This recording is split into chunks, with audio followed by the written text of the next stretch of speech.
Hello students, in this lecture we will see few more numerical based on Foster 1 form. So आपको ये numerical दिया है and you have to realize this function in Foster 1 form. So first of all you have to identify the function और for identification of the function you have to go for the poles and zeros plot. तो poles कैसे find out करते हैं? तो आपको मालूम है denominator is equal to 0. So s plus 2 into s plus 6 is equal to 0. So s का value आ जाएगा आपका -2 और इधर आ जाएगा आपका -6. सो ये मैं पोल्स प्लॉट कर देता हूँ. तो ये है let's say origin -1 -2 somewhere over here. So इधर आ गया आपका एक पोल और -6 ओवर हियर. अभी हम देखो जीरोस फाइंड आउट करने का है and for finding out the zeros you have to equate the numerator to 0. So numerator क्या है आपका 2 into s plus 1 into s plus 3 is equal to 0. So इसका वैल्यू क्या आ गया -1 और -3. सो ये दो जगह पे आपका जीरोस है. सो -1 पे आपका एक जीरो है और एक -3 पे आपका 0 है. So you have completed this pole zero plot. ये है आपका imaginary axis j omega and this is your real axis sigma. Now after this you observe that 0 is nearer to origin. So 0 is nearer to origin. और अगर 0 nearer to origin है then this function becomes your RL impedance function. So ये अपना RL impedance function है और ये function का अपने को फॉस्टर 1 फॉर्म रियलाइज करने का है. So you identified the impedance function. Now refer to that table. ये टेबल मैंने लेक्चर नंबर 89 में डिराइव किया है. सो RL फंक्शन है, फॉस्टर 1 फॉर्म पूछा गया है तो वो बोलते हैं कि आपको पार्शियल फ्रैक्शन एक्सपेंशन करने का है. किसका पार्शियल फ्रैक्शन एक्सपेंशन करने का है? तो z of s by s का आपको पार्शियल फ्रैक्शन एक्सपेंशन करने का है. तो आपको डिग्री पहले चेक नहीं करने का रहता है, पहले फंक्शन को आपको ये फॉर्मेट में लाने का रहता है z of s by s में. तो ये फॉर्मेट में पहले मैं फंक्शन को लेके आता हूँ. So z of s by s आ जाएगा आपका 2. न्यूमरेटर तो वैसे ही रहेगा. So 2s plus 1 into s plus 3 as it is और डिनोमिनेटर में आपका आ जाएगा s into s plus 2 into s plus 6. After this you have to check the degree of numerator and denominator. अभी न्यूमरेटर का डिग्री कितना आ रहा है इधर इसमें? तो 1 प्लस 1 2 हो जाएगा. ये 2 काउंट नहीं होता है, ये 1 इधर s⁻1 और इधर s⁻1 2 आ जाएगा. और डिनोमिनेटर का डिग्री आपका कितना आ जाएगा इधर 1 2 3.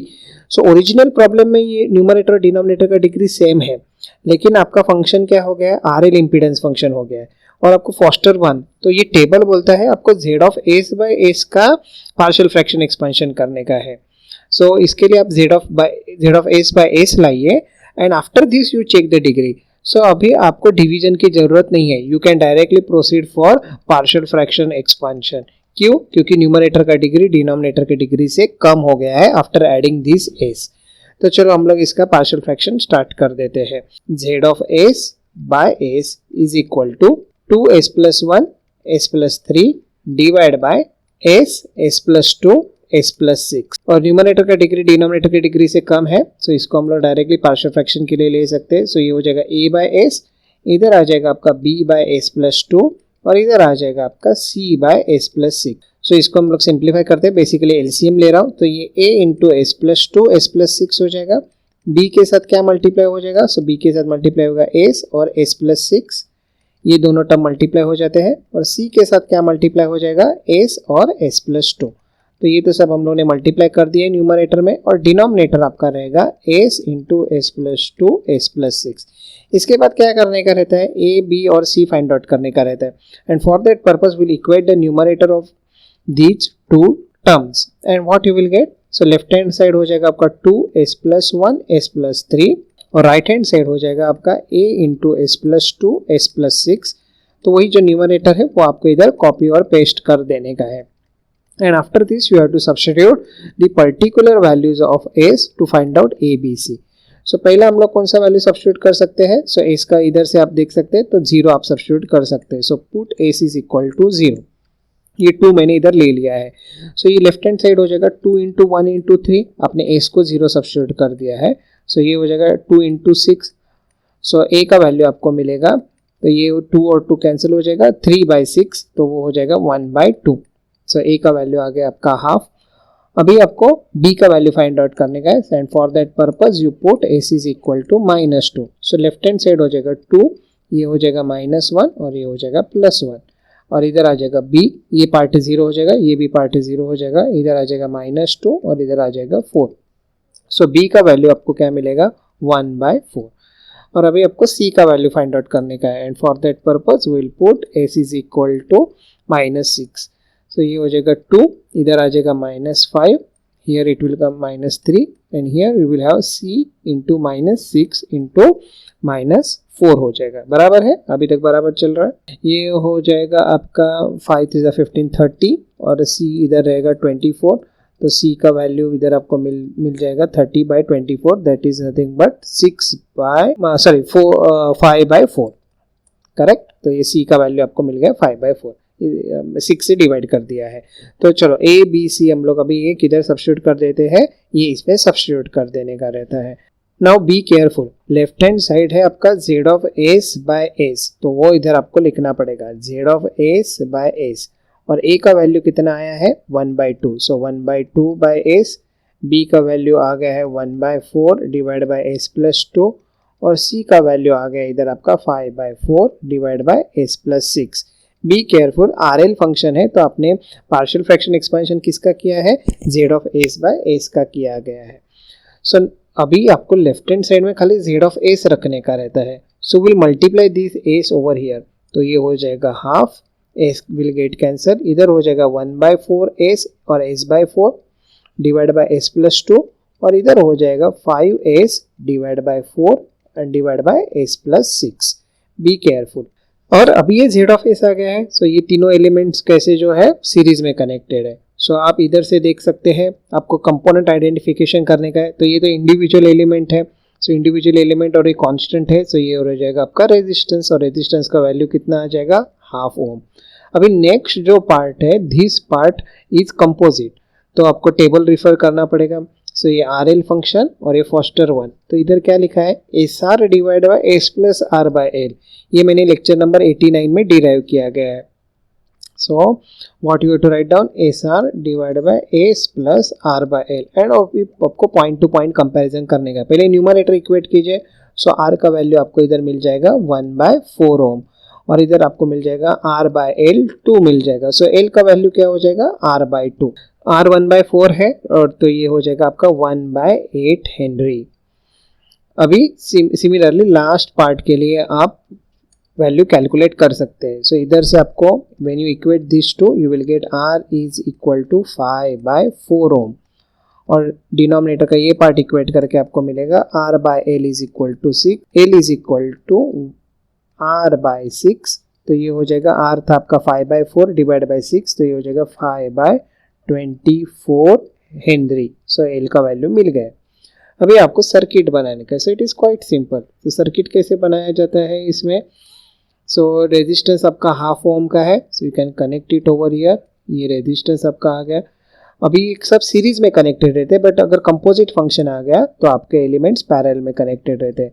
सो इधर है R कितना 1/4 ओम, इंडक्टर इधर आ गया, इंडक्टर का सिंबल बना दीजिए और उधर लिख दीजिए उसका वैल्यू 1/8 हेनरी, और इसके लास्ट पार्ट में आ जाएगा आपका parallel connection of again R and L। So ये R रहेगा आपका 5/4 ohm, so that I am writing over here 5/4 ohm, और इधर L का वैल्यू इधर आ जाएगा 5/24 Henry.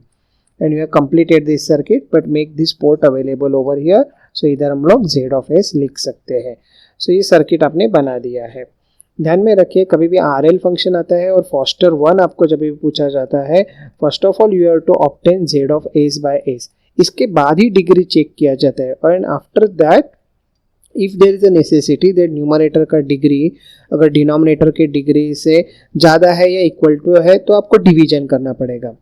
After getting this form, if the numerator degree become lesser than the denominator degree, आपको डायरेक्टली इसको पार्शियल फ्रैक्शन एक्सपेंशन के लिए सॉल्व करने का है। तो चलो हम लोग नेक्स्ट प्रॉब्लम भी देख लेते हैं। सो आपको फॉस्टर 1 इसमें रियलाइज करने का है। So first of all will go for identification of the function. So poles identify कर देते हैं। पोल्स आइडेंटिफाई करने के लिए denominator 0, so s plus 5 s plus 3 is equal to 0, so s का वैल्यू आ जाएगा -3 और -5। तो मैं पोल प्लॉट कर देता हूँ, इधर एक है -3 पे और एक इधर आ जाएगा -5 पे। ये रहता है आपका रियल एक्सिस और इधर आता है आपका इमेजिनरी एक्सिस j ओमेगा। अभी अपने को 0 प्लॉट कर फाइंड आउट करने का है, and to find out zeros you have to equate numerator to zero. So इधर आ जाएगा s+1 s+4 and that is equal to 0. So s की वैल्यू आ गई -1 और -4. तो इधर मैंने 0 प्लॉट कर दिया है -1 और इधर आ जाएगा आपका -4. So what is the conclusion from this one, what is the inference? Pole is nearer to origin, और अगर पोल अगर नियरर टू ओरिजिन है then the given impedance function is your RL impedance function. सो अपने function को तो identify कर दिया है. And after this we have to check, आपको फॉस्टर 1 दिया गया है. सो टेबल रिफर कीजिए, फिर से मैं बोल रहा हूँ RL फंक्शन है और फॉस्टर 1 है, तो z of S by S का आपको पार्शियल फ्रैक्शन करने का रहता है. सो पहले आप z of S by S इधर ऑब्टेन कर दीजिए. So you can write down z of S by S. So numerator तो वही रहेगा s+1 s+4 divide by s into s+5 s+3. इसके बाद आपको न्यूमरेटर और डिनोमिनेटर का डिग्री चेक करने का रहता है after obtaining z of s by s. So numerator का डिग्री कितना आ गया है? न्यूमरेटर का डिग्री है 2 और डिनोमिनेटर का डिग्री कितना आ गया है इधर 3. तो न्यूमरेटर का डिग्री डिनोमिनेटर के डिग्री से कम है. सो आप क्या कर सकते हैं, डायरेक्टली पार्शियल फ्रैक्शन एक्सपेंशन के लिए जा सकते हैं. किसका पार्शियल फ्रैक्शन एक्सपेंशन करने का है? z of s by s का. तो हम लोग इसका पार्शियल फ्रैक्शन एक्सपेंशन कर देते हैं. So z of s by s is equal to s+1 s+4 divide by s into s+5 s+3. So this is equal to, ध्यान में रखिए लेफ्ट हैंड साइड लिख दीजिए z of s by s. तो ये हो जाएगा a by s plus b by s plus 5 plus c by s+3. So इधर हम लोग एलसीएम ले लेते हैं. सो ये हो जाएगा a into s+5 s+3 plus b into क्या हो जाएगा, s इंटू s+3 हो जाएगा and c into s into s+5 ये हो जाएगा. और डिनोमिनेटर तो आपको वही रहेगा s इंटू s+5 s+3. अभी इसके बाद क्या करने का रहता है, इसका न्यूमरेटर आप इक्वेट करो. ये क्यों करना पड़ता है? So that we can easily find out a b c and we can complete our partial fraction. So s+1 s+4 ये ऊपर से मैंने लिख दिया है और इधर आ जाएगा a इंटू s+5 s+3. हर एक चीज मैंने इधर डिटेल में लिखी है. b into s s+3 plus c into s s+5. मुझे नहीं लगता कुछ डाउट रहेगा इसमें. अभी आपको particular values of s you have to substitute. Let's say put s is equal to 0. ये तभी आप एक्सपर्ट हो गए हैं. तो इधर s के साथ इधर कुछ नहीं है तो आप 0 सब्स्टिट्यूट कर सकते हैं. तो लेफ्ट हैंड साइड हो जाएगा 4 और इधर हो जाएगा a into 5 into 3. So a का वैल्यू आपको मिल गया 4/15. अभी आपको b का वैल्यू फाइंड आउट करने का है and for that purpose we have to put s is equal to -5. So left hand side हो जाएगा -4 इंटू -1 और इधर आ जाएगा b इंटू -5 इंटू -2. सो b का वैल्यू भी आपको मिल जाएगा, वो हो जाएगा 4/10 and that is nothing but 2/5. और अभी c का वैल्यू फाइंड आउट करने के लिए आपको सब्स्टिट्यूट करना पड़ेगा. s is equal to -3. So LHS हो जाएगा -2 और इधर हो जाएगा +1 और इधर आ जाएगा c इंटू -3 और इधर आ जाएगा +2. सो c का वैल्यू आपको मिल गया. c का वैल्यू हो गया आपका 1/3. चलो अभी आपके पास ये a b और c के वैल्यूज आ गए. ये किधर सब्स्टिट्यूट करेंगे, हम लोग इसमें सब्स्टिट्यूट कर देते हैं. But be careful, left hand side है आपका z of s by s. It is not just z of s. So will write down over here 4/15 divide by s plus 2/5 divide by s plus 5 plus c 1/3 divide by s plus 3. अगर आप z of s by s का नहीं करते हैं partial fraction, खाली z of s का करने के लिए जाओगे आपको निगेटिव टर्म्स मिलेंगे. सो कंपोनेंट वैल्यूज तो निगेटिव नहीं हो सकते. इसके लिए ध्यान में रखें जब भी RL इम्पीडेंस फंक्शन है आपको z of s by s का पार्शियल फ्रैक्शन एक्सपेंशन करने का है if the function has to be realise in Foster 1 form. ये मैं बार बार रिपीट कर रहा हूँ. सो z ऑफ s आप लिख दीजिए इधर. सो ये s इधर मल्टीप्लाई हो जाएगा तो ये हो जाएगा 4/15 और इधर हो जाएगा 2s/5 divide by s plus 5 और इधर आ जाएगा s/3 divide by s plus 3. चलो अभी आप कंपोनेंट वैल्यूज फाइंड आउट कर सकते हैं. सो फर्स्ट पार्ट से आपको मिल जाएगा, ये तो कांस्टेंट है. सो इधर रेजिस्टेंस का वैल्यू आपको मिल जाएगा और that is nothing but 4/15 ohm. ये इंपीडेंस है एंड इंडिविजुअल वैल्यू.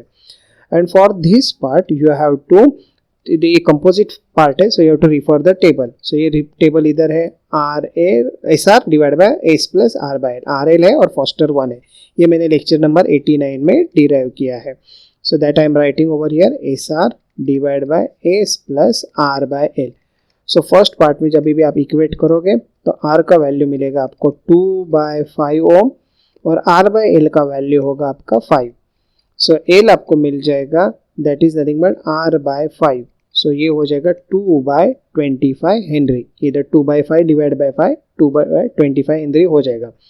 और लास्ट वाले फंक्शन के लिए अभी आप कंपेयर करोगे सो आर का वैल्यू मिल जाएगा आपको 1/3 ओम और इधर आपको आर बाय एल मिल जाएगा 3. ये इक्वेट करके सो एल आपको मिल जाएगा that is nothing but R by 3. So that is equal to 1/9 henry. तो कंपोनेंट वैल्यूज तो फाइंड आउट कर दी है. अभी अपने को सर्किट बनाने का है. सो जब भी आप सर्किट बनाओगे तो सब एलिमेंट सीरीज में रहेंगे, but if there is a composite form you have to arrange the elements in the parallel form. So here you will have R is equal to 4/15 ohm and then you have a parallel combination of R and L. So इधर मैं R बना दिया और R का value है 2/5 ohm, L का value है 2/25 Henry. Next part के लिए आपका हो जाएगा R का वैल्यू आ जाएगा 1/3 ohm और इधर इंडक्टर का वैल्यू आ जाएगा 1/9 Henry. And you have completed this circuit. Make this port available over here across which you have found out Z of S. और अगर इसका Z of S find out करोगे तो ये Z of S आपको मिल जाएगा. So ध्यान में रखिए RL फंक्शन है और फॉस्टर 1 है तो आपको Z of S by S का ही पार्शियल फ्रैक्शन एक्सपेंशन करने का है. बट कंपोनेंट जब भी आप फाइंड आउट करोगे तो ये S जो है ये इधर हर एक टर्म के साथ इधर मल्टीप्लाई करने का रहता है. सो ये अगर आपको लेक्चर्स अच्छे लग रहे हैं तो वीडियो को लाइक कीजिए और सब्सक्राइब करके चैनल को शेयर कर दीजिए. Thank you.